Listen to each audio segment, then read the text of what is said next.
BBC Sounds. Music, radio, podcasts. Welcome back to the Youngblood podcast. Turn up that volume. This is my podcast where I talk to you at home about something personal, something important, and things in your life. I am never, ever, ever, ever going to tell you what to think or do. No shame, no judgment. Here, just having a chat and connecting with you. My guest this week is Molly. She's 23 from Manchester, but now lives in Devon. Molly was trained to become a security guard at gigs and festivals when she was diagnosed with a brain tumour. She absolutely loves music and campaigns for better disability access at shows. When I heard her story, I just had to talk to her. Like, she seemed straight off the bat so inspiring to me, and it's kind of the most beautifully random story ever. And she's such a punk, she's such an activist. I can't wait for you to hear this conversation, so sit back and turn up that volume. Alright, Molly, how are you? I'm good, yeah. Good to see you. Good to see you. Thank you so much for coming on. Honestly, as soon as I heard your story, I just had to speak to you. Oh, thank you. I just wanted to kind of start out by asking, what was the first gig you ever went to? S Club 7 at Manchester Arena. S Club 7 at Manchester Arena. Was it good? It was good. I had a pretty similar one. I went to Bryan Adams with my mum and dad at, I think, Manchester Arena too. And I remember just feeling that energy, because I know you want to work in music and you want to work in security. So it was was that something you always wanted to do from going to gigs or being at gigs or? Not really, no. I knew I always loved gigs. Like, my auntie took me to see S Club 7 because she's always been really into gigs. And she knew that from the second I was born that she wanted to take me to my first gig. That's so cute. So, I've growing up, because I grew up probably only about 20 minutes out of Manchester, so it was always so easy to just go to gigs. That was kind of where I would, find my solidarity and go with my mates and just, I don't know, I just could just leave everything outside it, you know what I mean, for that hour and a half. I think that's why, I wanted to get into music and play my own gigs, because when I would see the Arctic Monkeys or listen to My Chem or something like that, I'd feel like I was a part of something. Yeah, I know what you mean. It was like me when I was about 7, blasting My Chemical Romance in my bedroom.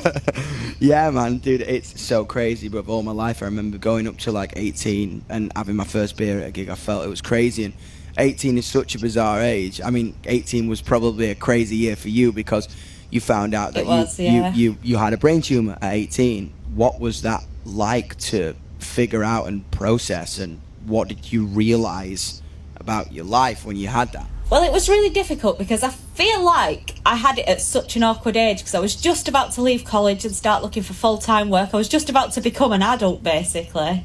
I was diagnosed at the start of July, and it was my 19th birthday at the end of July, because my first brain surgery was scheduled for my 19th birthday, and then it got cancelled on my birthday. Oh, no. So whenever anybody ever says, oh, that was a terrible birthday, I'm like this year when people have complained about their birthdays, I've just been weren't as bad as my 19th.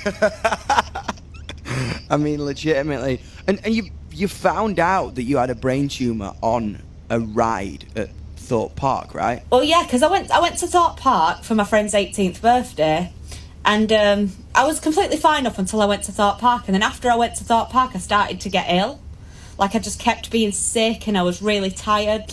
I'd come home from college or from work, and I'd just sleep through till the next morning. And then I kept going to the doctors, and they kept saying, there's nothing wrong with you, there's nothing wrong with you. And then finally, changed doctor's surgery. The doctor within 5 minutes referred me to the hospital for an MRI scan the next day. And the next day I found out I had a brain tumour, so... What was it like? What did your family say? What did your friends say? Was everyone supportive, or were you kind of facing a lot of things alone? Yeah. I mean, my mum came with me to the hospital, because she'd come with me to the doctor's appointment, because the doctors just weren't taking me seriously, because I was a young person going to the doctors and they thought there was just nothing wrong with me. So my mum was like, right, I'm going to come with you, so they have to take you seriously. So she was with me at the hospital when I was diagnosed. And afterwards, I was like, right, I'm going to go ring my friends. But I said to her, can you ring the family? Because I can't ring my dad and tell him I've got a brain tumour. So she rang all my family. But I do remember calling one friend, and we used to meet up after college to go to KFC together. I remember ringing her up and she didn't answer the phone, and she sent me a text saying I can't go to KFC, and I was like, no, ring me, it's important. So she rang me and I was like, I've got a brain tumour. She was like, oh, I thought you wanted to go to KFC. I mean, wow. I think that's such an interesting thing, isn't it? The doctors, you go to to a doctor's appointment, just because you're a young person, they might not take you seriously. They might think you kind of been dramatic or over the top, when I think that is such a big lesson about our generation. You know what I mean? We're very kind of articulate about the way we feel now. And I think it's important, anybody out there, if a young person does come up to you and say, I am not feeling right in terms of anything, in terms of my head, in terms of my mental health, in terms of my sexuality, in terms of anything, like, please take it seriously. You know what I mean? It's so important to that, because, as I say, if your mum didn't go with you, you might not be here right now, and that is just an absolutely crazy thing to kind of... Exactly, yeah. I think if I hadn't have been diagnosed, I would have died 3 years ago. My surgeon said, when my surgeon got my case, because when they did my scan, they sent my scan over to the nearest hospital that can do neurosurgery, and none of the surgeons wanted to take it on because it was such a risky operation, because my tumour was right in the middle of my brain.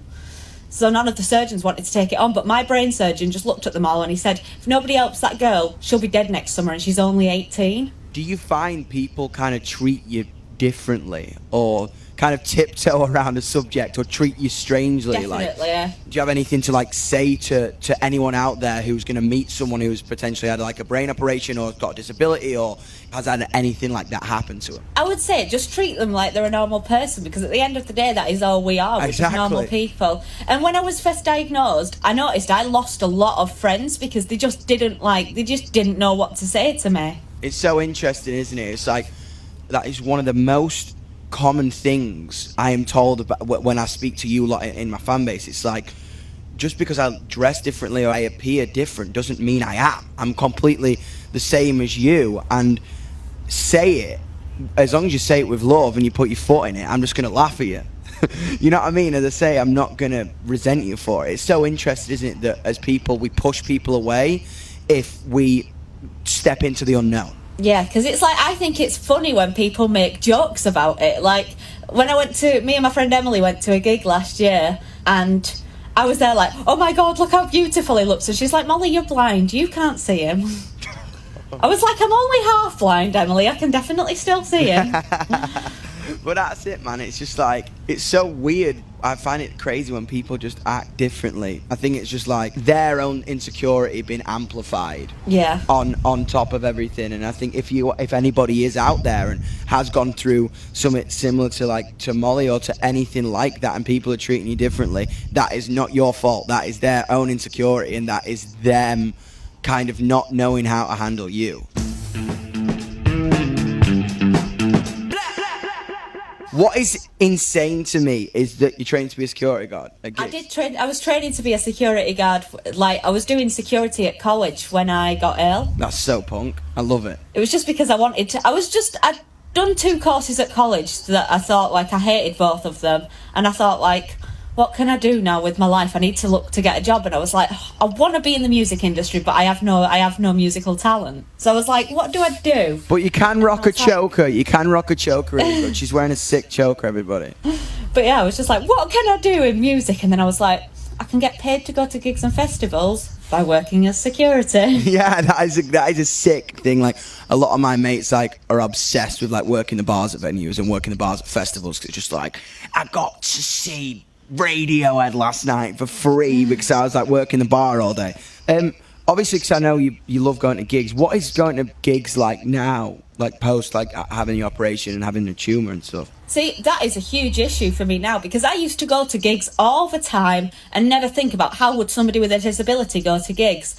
But because of my brain tumour, I'm visually impaired. I'm half blind in both eyes.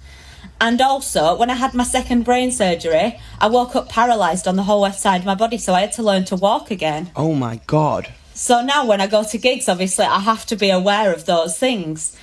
So when I want to buy my tickets for gigs, it's like I have to buy my ticket direct from the venue, because I need to get a carer's ticket to go with, so somebody can come with me for my safety. Yeah. And so many venues are just not like geared up for it. Like, for example, this morning I called up to try and get tickets for a gig next year at a local venue to go see Bowling for Soup. and they're not offering carers tickets, and they don't have any disabled areas, so I can't go. Yeah, it's so hard. I think especially with my team as well, like because of kind of the community that the BHC is a part of, I always am on top of it, no matter kind of how big the venue is or how small it is, or if we're playing a charity gig or if we're playing a arena or whatever. With my team, that always has to be a big priority. I just think it just kind of makes me confused to kind of why that isn't a priority. Exactly, because two of the best gigs I went to last year were your shows in Bristol and in London. Oh, really? They were the best ones for like disabled entry, because they gave disabled early entry so that I could go in, I could buy merch before, and I could like get a drink at the bar and then find a place to stand before there was like a mad crush of people. 100%, because it's like such an excitement and kind of a rush that people run in, and as I say, kind of all sense of your surroundings goes out of the window when you're at a gig, because you're just so full of adrenaline. And I think, as I say, it's important to remember, like, to any like promoters or gig owners, if there are disabled people in there, they should be let in first, because they need to be like safely, and they need to feel just as safe as anybody at the barrier does. You know what I mean? When we're passing out water in the middle of the show, that's just kind of the way it just should be. Exactly, yeah, because it's like, even though I have all my issues, like I was still... That's what I'm saying. You still want to rock out. I still went barrier on both your shows. Yeah, you did. Yeah, you did. Dude, I love it. I miss it so much, man. I miss playing so much. It's so crazy to me that kind of that magic has been taken out of my life for a year. It's wild. Exactly. I said this is probably my first year in about 10 years that I've not gone to a gig all year. Dude, that's so bizarre to me, isn't it? And my most heartbreaking one is that I've been waiting since I was about like 7 or 8 to see My Chemical Romance. And then they came back. Wait till next year. I just heard you got engaged. You got engaged during lockdown. I have, yes. That is so cute. Yay. When did you meet him? I met him last year. Yesterday was our official year anniversary when we made it official. So many people said to me, they're like, you've only been with him, they're like, we got engaged in the summer, they're like, you've not even been together a year. And I'm like, well, when you nearly die at 18, why would you wait? Like, why would you wait when you know he's the one? Yeah, that makes me so happy. I love. And I think that's such an interesting outlook, do you know what I mean? For anybody who is literally like going through anything, like, who doesn't want to see tomorrow. Tomorrow could be the best day of your life. So go there and just give everything you got. And if you know someone's right for you, then just jump in, go for it. You know what I mean? Exactly, because I think like 4 years ago I was lying in a hospital bed thinking I'm never going to walk again, I'll never walk down the aisle, I'll never go to gigs again, I'll never get to walk my dog for the first time. And then now I walk my dog every day, I go off all over the country to gigs, and I'm going to walk down the aisle. Oh my, oh, that makes me so happy. Listen, thank you so much for coming on. You're so punk rock and you're so inspiring. I'm going to go for a wee now because I've been busting for an hour. But I love you. Give my love to your fiance and I'll see you at a show. Let's get it. Let's do it. Love you. See you later. Bye. Bye, you're love a rock you. star. Bye, this is crazy. That was my chat with Molly. What a rock and roll star. And I think something to take away from that, like, remember that live music can be a part of your life no matter who you are. I can't wait to play shows again and, like, just see you all. Subscribe to the podcast on BBC Sounds. Be first with the new episodes. I will see you next week. You can turn the volume down now. See you later.